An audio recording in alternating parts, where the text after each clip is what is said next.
Hello friends, welcome to another video. Today's review is The Invasion of the Tearling by Erica Johansson.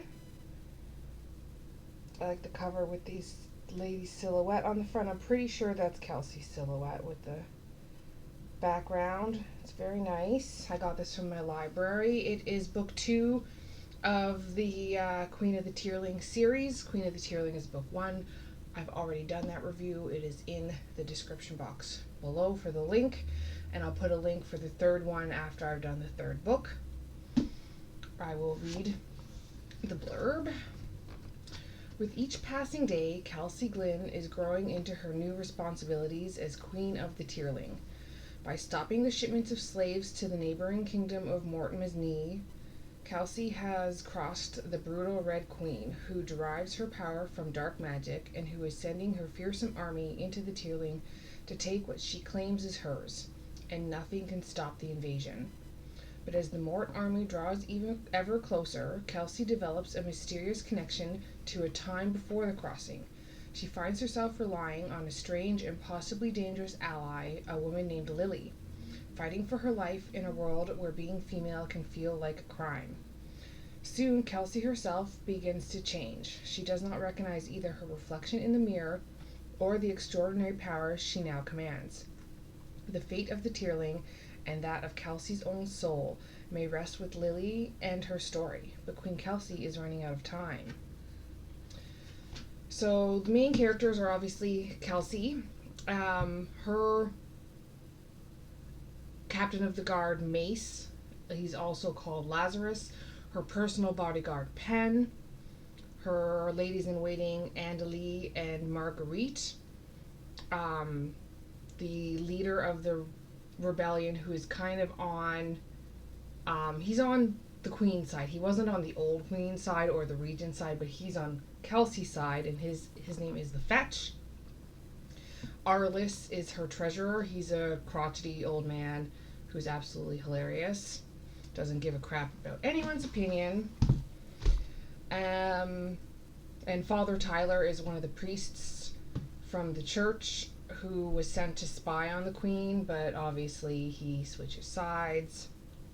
And then we have the bad guys, Queen of the Mort, or the Red Queen. Thorn, who is one of the Tearlings, what can I call him? He was running the slave, like the lottery that was picking who was going to be sent as slaves, and he likes having the relationship with the Mort, so he's a bad guy. Ducart is the Red Queen's general for her army, and Finn is a dark bad guy. He will definitely be more in the third book, although he plays an important role in this book.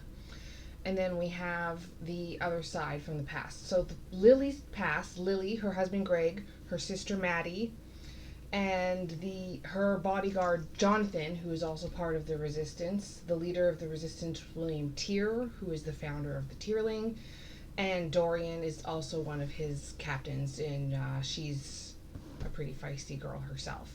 So Lily's world is our future. Like she's in like the New York area in like 1,000 years or something like that. Like, now I can't remember the word for it. Dystopian future of ours. And William Tear has figured out a way to get to a new world. And we find how he does that in this book, which is great. I love that. The story jumps back and forth between the two worlds all the time, between Lily's point of view and Kelsey's point of view, written in third person like the first book. A few chapters are from Father Tyler's point of view, from the Queen's point of view, the Red Queen, I should say. And there's a couple chapters from, her captain, her general is General Hall. And there's another guy, I remember General Hall because, spoiler alert, her first general dies, but heroically. I mean, he was an older gentleman, so. But anyway, I forgot to put his name down, General Hall, because I feel like he'll be important. I didn't,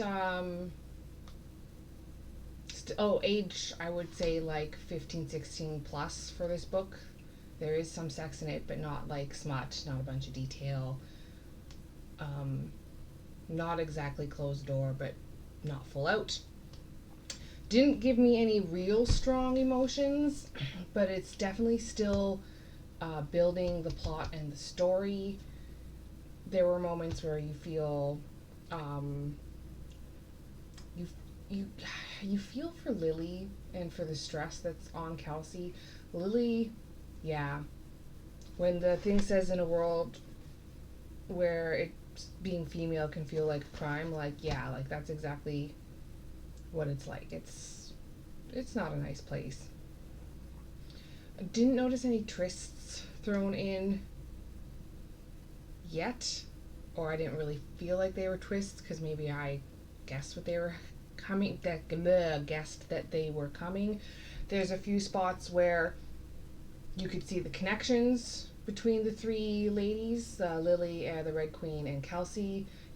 I figured them out right away, and they sort of explain them in the book closer to the end. Anyway, you figure, like she says what some of the things are. There are no dragons, no mythical creatures, but there is magic. It still kind of reminds me of the Red Queen, Glass Sword, King's Cage, Warstorm quadrilogy, where it's that kind of rebellion, except we're like actually the main character is the queen, which is different. Usually it's, just the rebellion, like we would have been. Fetch is the main character, but Fetch is not the main character at all, although I feel he'll play more of an important role in the third book for sure. There's definitely something going on with Finn. I know he'll be an important role in the third book for sure. I did enjoy the book. I obviously enough to read the second one after I read the first one. The first one compelled me enough to read the second one. The ending was definitely satisfying, but still leaving everything open to the next book. Lily's ending was kind of wrapped up nicely. We could leave Lily as is, but I know we're going to learn more of her story. So it was good enough of an ending that, like, if you had to wait for the third book, you could handle it. It wasn't like on a major cliffhanger how it ended, so I liked that. Although some cliffhangers can be good, but definitely, because I've definitely thrown my book at the end of it when there's a cliffhanger. I hate that. I would recommend it. I would give it 3 out of 5 stars. Good book, good writing, likable characters.